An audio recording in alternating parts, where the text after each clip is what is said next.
1000 টাকা 1,20,000 টাকা হলে ওটা করা যায়। সৌদি সরকার হিসাবে একবারে কাম লাগায়। কারণ তারা মনে করতেছে যে করতে পারতেছি না। কাবা তো দেখেন, কাবা তো শুয়ে আছে, দেখেন নাই তো ওই যে কাবার দুর্বল করে কোনো খাওয়া নেই, এগুলা লাস্ট এসে কাবার তার যে বাথরুম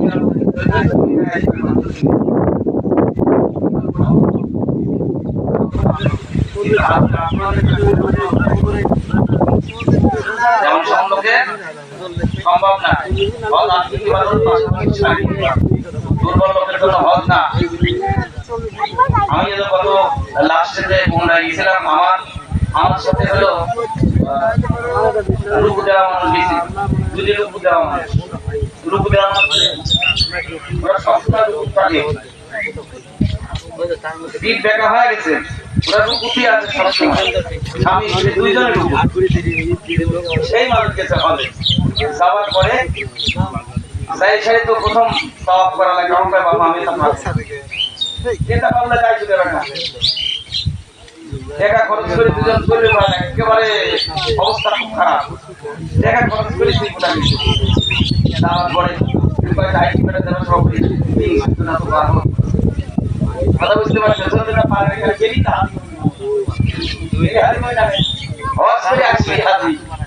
বড় একটা রুমাল লাগা চলে যাবো মানুষের দেশের নরম প্রতি সব খায় মানুষ এখন তারা গায়ে গেছে হাতি কোনো পদবি না, আল্লাহ কোনো পদবি না, সেটা মানুষ বুঝে গেছে। আল্লাহ যদি পদবি হতো ওই নাম লাগাচ্ছি আমরা আল্লাহ কম, হ্যাঁ হজ ইবাদত না, হজ তো ইবাদত। আর আমরা যেটা করতে আসছি এটা কি, এটাও তো ইবাদত। আমরা 5 ওয়াক্ত নামাজ পড়ি, ওটা কি ইবাদত। নামাজের সাথে কেউ কি নামাজ বলে মনে করে একটা নামাজ সালাম, উনি হজে গেছে, হজে থেকে আসার পর আল্লাহ আব্দুল সালাম লাগায়, তাই উনি তো নামাজও পড়ে, হজ যাওয়ার আগে তো নামাজ পড়লো, তাই ওনার নাম ডাকার দরকার, নামাজি আব্দুল সালাম দরকার না। এটা কুরবানি দিচ্ছে একজন, ইবাদত করছে না কুরবানি, এই কুরবানি দাতা অমুক, নামের সাথে কুরবানি শব্দটা উল্লেখ করে দিই। আঘাত যে লাগানো এটা লাগাই আমরা, এটা হিসাব আলাদা, এটা অহংকার। এই জন্য মুসলমান ভাইরা অহংকার করবে আল্লাহ, অহংকার কে করবে? আল্লাহ করবে। গোটা পৃথিবীটা এত সুন্দর করে সাজাইছে, একমাত্র অহংকারকারী উনি হতে পারে, পৃথিবীর কোনো মানুষ হতে পারে না।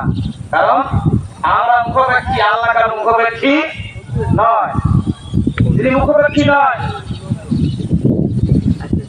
তিনি অহংকারী হতে পারে। পৃথিবীতে যত যা কিছু আছে কেউ অহংকার করার কোনো যোগ্যতাই নেই, একমাত্র আল্লাহ। এই জন্য আমরা ছোট মানুষ সবসময় এবং আল্লাহকে খুশি করার জন্য আমাদের ইবাদত করার জন্য, আল্লাহকে আমাদের নামাজ, আমাদের রোজা, আমাদের কুরবানি, আমাদের হজ, আমাদের যাকাত, আমরা যে দান খয়রাতগুলো করি সবগুলো আমরা কি কাকে খুশি করার জন্য করব? আল্লাহকে খুশি করার জন্য করব। আল্লাহ আমাদের ইবাদতকে কবুল করুক, আল্লাহ আমাদের কুরবানিগুলোকে কবুল করুক, সকলে বলি আমিন। এই পৃথিবী থেকে আমাদের বাপ মা ভাই বোনেরা আত্মীয় স্বজন বহু মানুষ চলে গেছে, কবরের জমিনে চলে গেছে। কালকে রাত 12:30টার সময় কবরস্থানে ঢুকলাম, সেখানে তার শান্তি নেই, মোবাইলটা খোলা ছিল তো আর একটা 12:30টায় কবর জিয়ারত করেছিলাম। মানে যত আমরা আপডেট হচ্ছি তত অশান্তি হয় না। এই জন্য ইবাদতের সময় আমরা পৃথিবীর চিন্তা বাদ দিয়ে আল্লাহকে খুশি করার জন্য ইবাদত করব। আমাদের বাপ মা ভাই বোনেরা আত্মীয় স্বজন যারা কবরে গেছে, আল্লাহ সকলের আযাবুল কবরকে মাফ করে দিক, সকলে বলি আমিন। আল্লাহ সকলের কবরগুলোকে জান্নাতের টুকরা বানিয়ে দিক, সকলে বলি আমিন। এই পৃথিবীতে আমাদের যাদের বৃদ্ধ বাপ মা এখনো বেঁচে আছে, আমরা তাদের জন্য দোয়া করব, আল্লাহ তাদের শারীরিক সুস্থতা দান করুন, সকলে বলি আমিন। তাদেরকে যতদিন আল্লাহ হায়াত দিয়েছে ইসলামের উপর প্রতিষ্ঠিত করে থাকার তৌফিক দান করুন, সকলে বলি আমিন। আমরা যে বাড়িতে পশুগুলো রেখে এসেছি এই পশুগুলোকে আল্লাহ কবুল করুন, সকলে বলি আমিন। আরেকটা বিষয় হলো পশু জবাইয়ের সময় আমরা একটু খেয়াল রাখি। অনেক সময় দেখা যায় যে এটা আমাদের পরে একটা পশু জবাই করার লোক কিন্তু ডাইকে বাইরে করার কি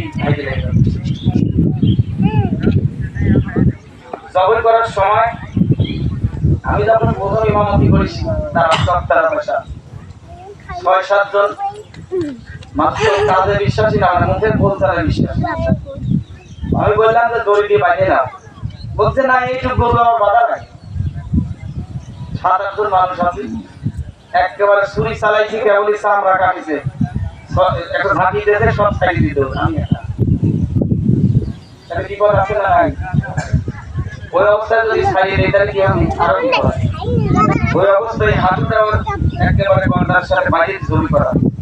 এই জন্য জবাই করার সময় পশুগুলোকে আপনারা শক্ত করে বাড়িয়ে নেবেন। নেওয়ার পরে চারিদিকে লোক ধরে রাখবেন। ধরে রাখার পরে আরো অনেকেই যে পশু করি জবাই করার পরে কোথা দেন না, কোথাটা দিয়ে কোথাটা দিবেন, কোথাটা দেওয়ার প্রয়োজন নাই। একটা পশু ৫ মণ ৭ মণ ১০ মণ একটা মানুষের যদি জবাই করা যায় আমরা সময় লাগে না, আরো তো বিশাল বড় পশু সময় লাগে।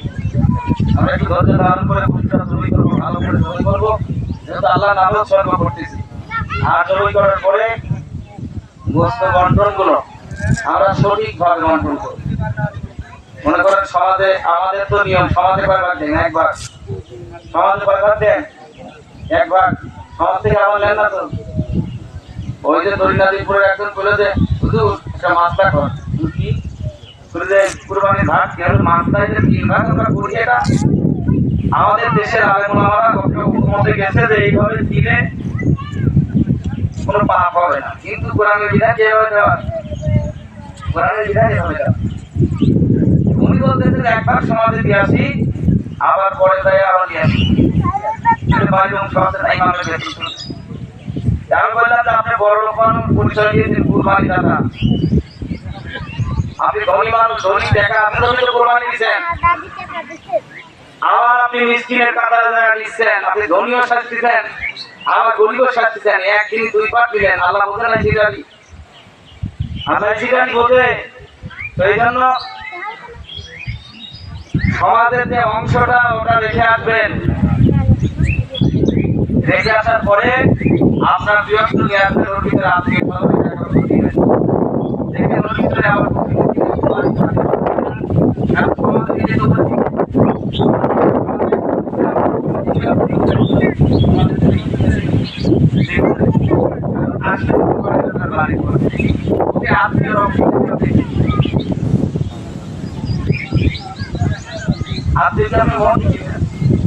আপনাদের কি আত্মীয়করণ করতে চান সেটা আমরা বুঝি, বুঝলি?